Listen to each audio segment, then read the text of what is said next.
ఈ ఏడాది ఎల్నినో ప్రభావం వల్ల ఆయా రంగాలకు నష్టం వాటిల్లుతోంది. తాజాగా చేప పిల్లల పంపిణీ ప్రక్రియపై కూడా తీవ్ర ప్రభావం చూపుతోందని చెప్పడంలో సందేహం లేదు. లోటు వర్షపాతం, గుత్తేదారులు మొగ్గు చూపకపోవడం వెరసి టెండర్ల ప్రక్రియ మరింత ఆలస్యం అయ్యే అవకాశాలు లేకపోలేదు. గతేడాది బిల్లులు పెండింగ్లో ఉండటంతో కాంట్రాక్టర్లు టెండర్లలో పాల్గొనేందుకు ఉత్సాహం చూపట్లేదని తెలుస్తోంది. గుత్తేదారులు సిండికేట్ కావడం, జిల్లాల వారీగా క్షేత్రస్థాయిలో మత్స్యశాఖ అధికారుల మధ్య సమన్వయ లోపంతో లబ్ధిదారుడికి ఫలాలు అందడం లేదనే విమర్శలు వస్తున్నాయి. చేప పిల్లల పంపిణీపై అస్పష్టత వల్ల ఉపాధి కోల్పోతామని జాలర్లు ఆవేదన వ్యక్తం చేస్తున్నారు. ఈ అంశంపై మరిన్ని వివరాలు మా ప్రతినిధి మల్లి గ్రౌండ్ రిపోర్ట్.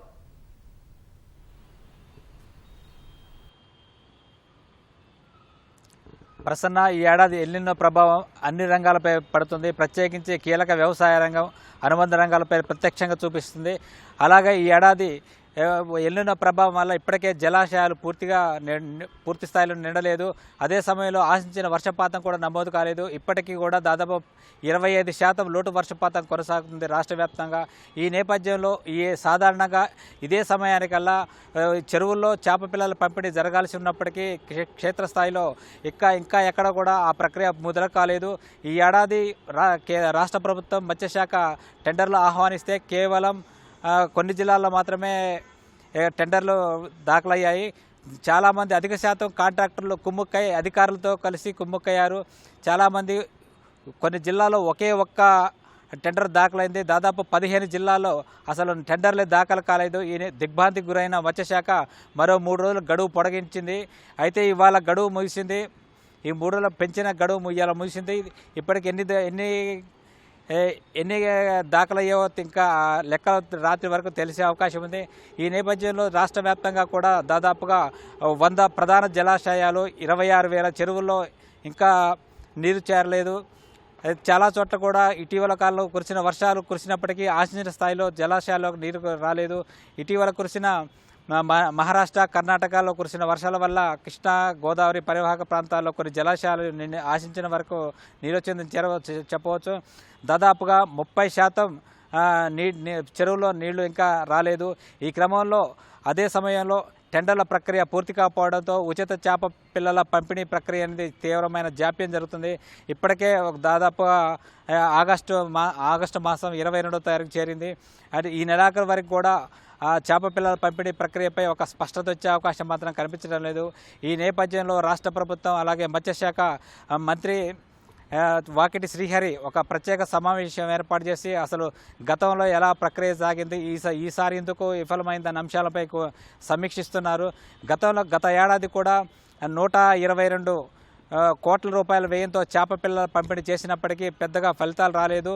అయినా సరే క్షేత్రస్థాయిలో మత్స్యకారుల యొక్క కృషి వల్ల 42,22,000 టన్నుల మత్స్య సంపద ఉత్పత్తి అయింది. దాని విలువ ఏకంగా 8,000 కోట్ల రూపాయలు.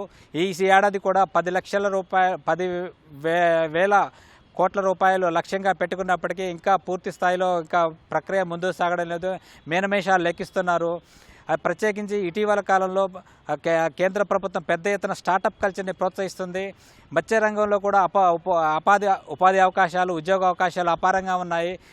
ప్రత్యేకించి విశ్వనగరం హైదరాబాద్లో కూడా చేపలకు పెద్ద డిమాండ్ ఉంది. ఇప్పటికీ కూడా మనం ఇతర రాష్ట్రాలపై ఆధారపడాల్సి వస్తుంది. మంచినీటి చేపల ఉత్పత్తిలో తెలంగాణ దేశంలోనే అగ్రగామిగా ఉంది. కానీ ఇతర రాష్ట్రాలపై సీ ఫుడ్ కోసం ఆధారపడాల్సి వస్తుంది. క్షేత్రస్థాయిలో చూస్తే మాత్రం చేపల రేట్లు గణనీయంగా ఉండడంతో వినియోగదారులు కొనుక్కొని తినాలంటే కూడా భయపడాల్సిన పరిస్థితి ఏర్పడుతుంది.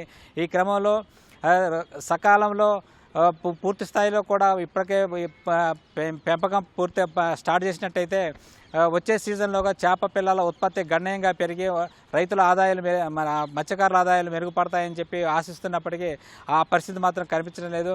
రాష్ట్ర ప్రభుత్వం రాబోయే రోజుల్లో ఒక హైదరాబాద్లో 100 అవుట్లెట్లు ప్రారంభించాలని చెప్పి యోచిస్తుంది.